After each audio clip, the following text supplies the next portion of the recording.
Have you ever wondered if there is a system that can help you track your stolen or lost mobile phone? Well, there is one now. The Indian government has launched a tracking system that will help you recover your lost smartphone as a part of the Sanchar Saathi portal. You can now download the app called Know Your Mobile and add your international mobile equipment identity, also called IMEI number, to it. The app uses Central Equipment Identity Register, or CEIR, which will enable people to block and track their lost mobile phones with the help of authorities. Remember, while Apple users already have a system for tracking lost mobile phones through Apple ID, Android mobile phones and their owners have been suffering at large and will now get relief. On the show today, what is Sanchar Saathi portal about? How will the new app work, and what are the resultant challenges, if any? Joining me at this point in time is Pavan Duggal, who's a cyber security expert. Also with me in the studio is my colleague Rakesh Khar. I want to come to you directly first, Rakesh. This is an important step in the right direction. Android mobile users, as I said, have been suffering because there was absolutely no infrastructure or app through which they could track their mobile phones. Shweta, I think it's a great move, but it's 5 years late to my mind. You know, it should have happened as part of the Digital India architecture right from the beginning. India is one of the largest mobile phone markets, and on the last count, I think we had about 1.2 billion mobile phones, out of which about 700 million are smartphones. And the propensity to grow this number is very large. So in that sense, if you're not able to secure 1.2 billion mobile phones, you're not securing those citizens who are carrying those phones. So India has a great track record in the digital public goods architecture, which has been talked about all over the world. The world is looking at replicating that model, right from a COVID to the Aadhaar card, UIDAI. But I think, why did someone not think of actually bringing this very basic service to secure the interests of the citizen? So better late than never. In that sense, it's welcome. Okay.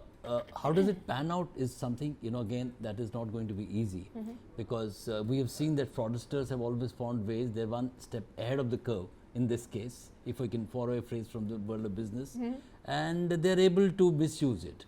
I think it launches additional level of responsibility on the citizen as well. Right. I mean, you can't carelessly pick up a SIM and surrender it and keep your Aadhaar cards, discard it, or keep your Aadhaar cards without any protection, because what happens is that now under the new scheme, as I understand, the SIM subscription is also going to be through a biometric entry, which is very good, because what was happening earlier, Shweta, was that if you pick up someone's Aadhaar card and you got an address proof, you could pick up a SIM. So they're tightening that as well.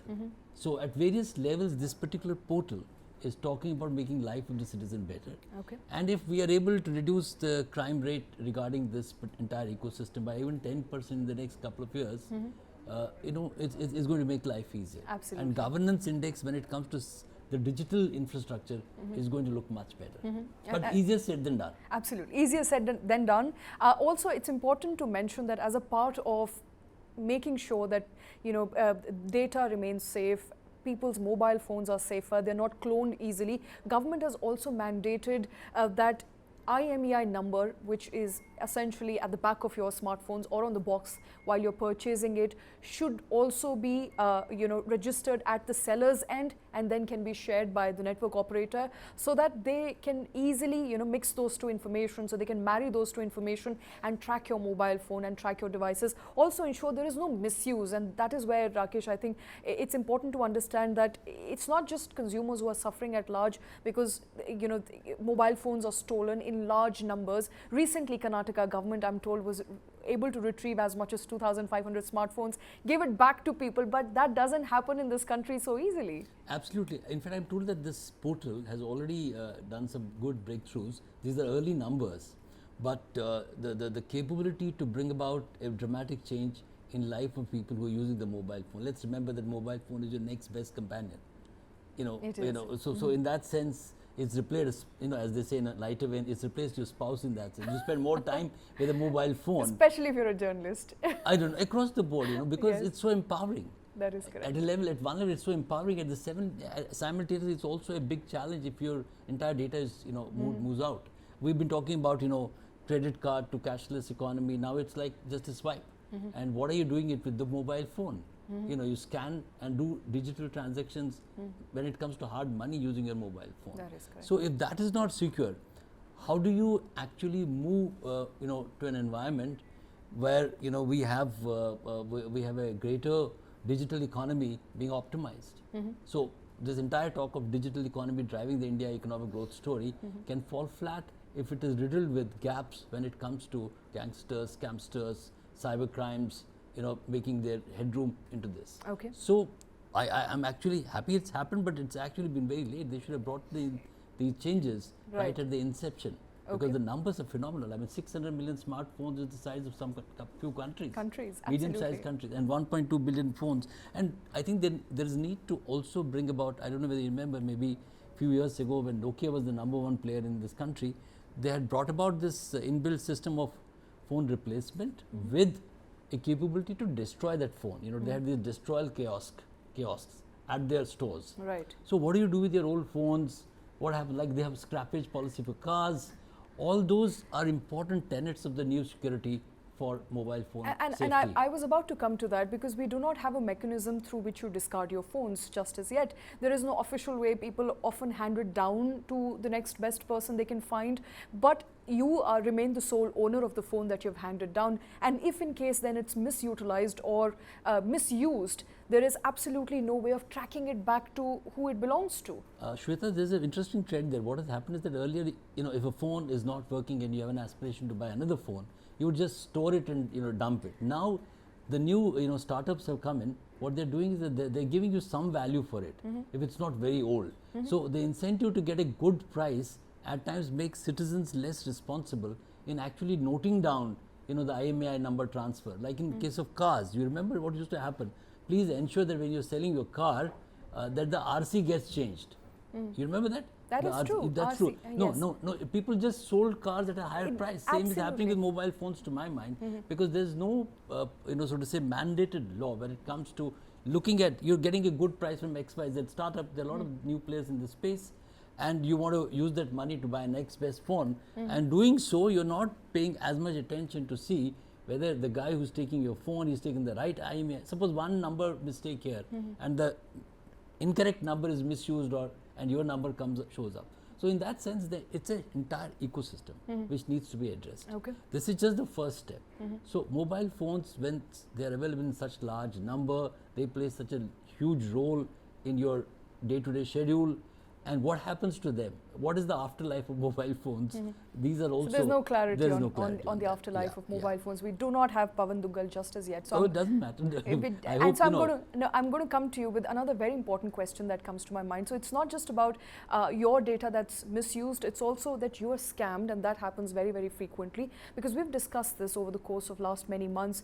From WhatsApp to phone calls, your data is available everywhere, and you're being targeted through every social media route. We were discussing this just before, Fair the start concerns, of this. Shweta, two concerns. Increasingly, when in 2014, the Modi government sustained its, this Aadhaar identity platform as the key for, connecting with the citizens on whether transferring cash or other government schemes.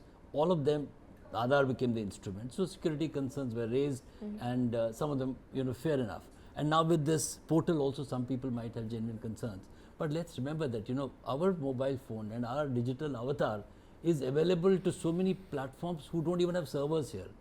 From a WhatsApp to an Alexa to a Facebook to an Instagram, they know exactly what you're doing, how much time you're spending, who you're liking, who you're disliking, what you're eating, where are you traveling. Google has it sends a weekly report to you, Right. And at times I'm surprised, did I go there actually?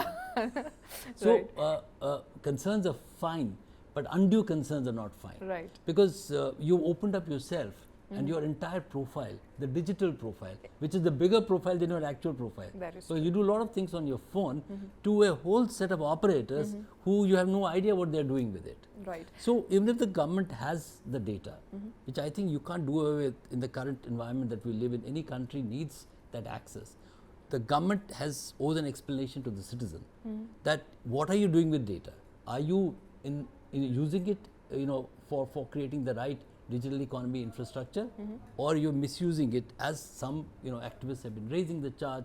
You're using it for profiling, you're using it for getting into. So that is a concern. So I want to tap into that concern. How valid is the concern that this data can then be used to profile people, and government will be at liberty to know where you are, where your phone is, and be able to sort of share it if it wants to, in a sense that your data will be easily accessible to the government and what happens to that data thereafter. So the concern around profiling becomes all the more predominant here, especially when government has, not just they know where you are, they can track you through their network, but also now know which phone you use.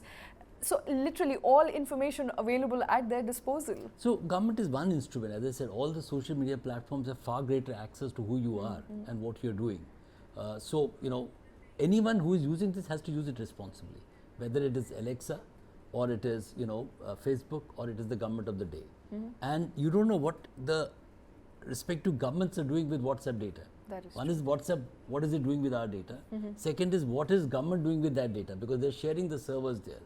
So all these are very valid questions, and ultimately the responsibility of each stakeholder in this ecosystem is that they make citizens' life better. Right. Okay.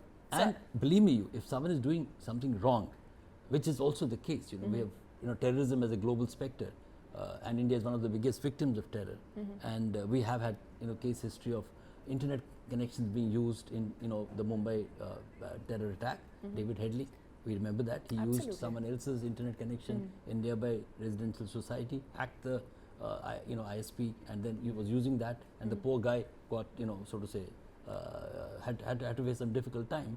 So in that sense, I think if there is a mechanism to ensure that crimes of all kinds get mitigated by use of technology without profiling an individual on who or he or she is, in that sense, it's a fair game. Okay, and before we move on, that brings me to my last question, and that is, as you rightly pointed out, up until date, there's been no way of not just identify who this phone belongs to if it's been handed down over a course of time or over a period of time from one person to another, but also who a SIM card belongs to, and that has been misutilized a lot many times. If your IMEI phone number or your IMEI data is linked to your phone number, it will be easy to identify who that person belongs to. But then there is also a sense of responsibility that you've got to deregister the two every time you're changing your phone. So essentially bringing in more transparency and helping government tame, and you also keep a track of how many mobile phones are registered in your name, and so easing the process there.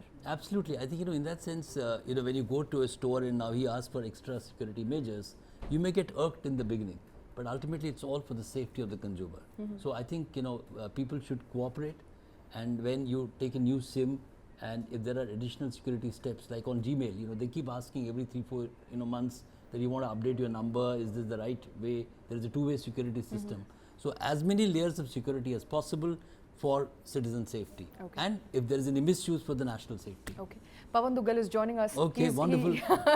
He's joining us on the phone line at this point in time. Pavan, thanks very much for taking time out. We've been discussing the new Sanchar Saathi portal and Know Your Mobile app, the app that will allow users to link their IMEI with their phone numbers, and essentially if their phone gets lost, and you know the story, you can easily help find that phone. Authorities will help find you that phone, and I want you to come in as far as the implications on cybersecurity of this new app is concerned. How much will it help people essentially protect their data and protect their mobile phones?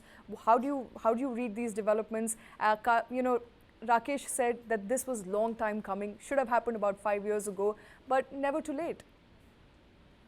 Clearly, I think it's never too late when you talk of cybersecurity. There's an old Indian saying that the moment you wake up, treat that as the morning of your day. So I think we've woken up, and we have now, through this particular app, through the website, have sought to make the mobile ecosystem of India far more cyber secure. Now, we realize the fact that India doesn't have a dedicated law on cybersecurity. Our national cybersecurity policy is in tatters because we have not been able to implement it, and we're all awaiting the national cybersecurity strategy. But having said that, once you are able to come up with this kind of an app, where you can actually provide effective services to the lay users to help them find out where the location of their phone is, and also to have information of the phone that what they're buying, as whether it's stolen or whether it's being used in some criminal or terror activity. That's a great step forward in empowering the ultimate users, because you are empowering them by giving them more information. Once they have more intelligible information, they are in a much better position to come up with an intelligent decision making. Also, with this now website coming in and a pan-India coverage of the website, it's very clear that the cyber criminals will have to tighten their belts, because no longer can your phone be in another state, and you can your cyber criminal can just rely. He can be tracked down, and the law enforcement can go after him. So great step forward, but it's one step at one time. What will be important to be seen is how effective will this be enforced in the day-to-day working of this team. That's something that we'll have to wait and watch. Okay. Okay, I am hoping that more and more people will download the app. It's obviously going to be very helpful to Android users. But to your assessment, Pavan, what sort of mitigation in crime are you looking at? To what extent do you think the new app will help mitigate cybercrime and cyber criminals, and perhaps help in getting back not just the data that we fear will be lost, but also mobile phones that are lost and never recovered? Well, this particular app and website is going to contribute its contribution in the form of drop in the ocean. So let's not expect magical wand results by these kinds of approaches. Why? Because the golden age of cybercrime has already arrived.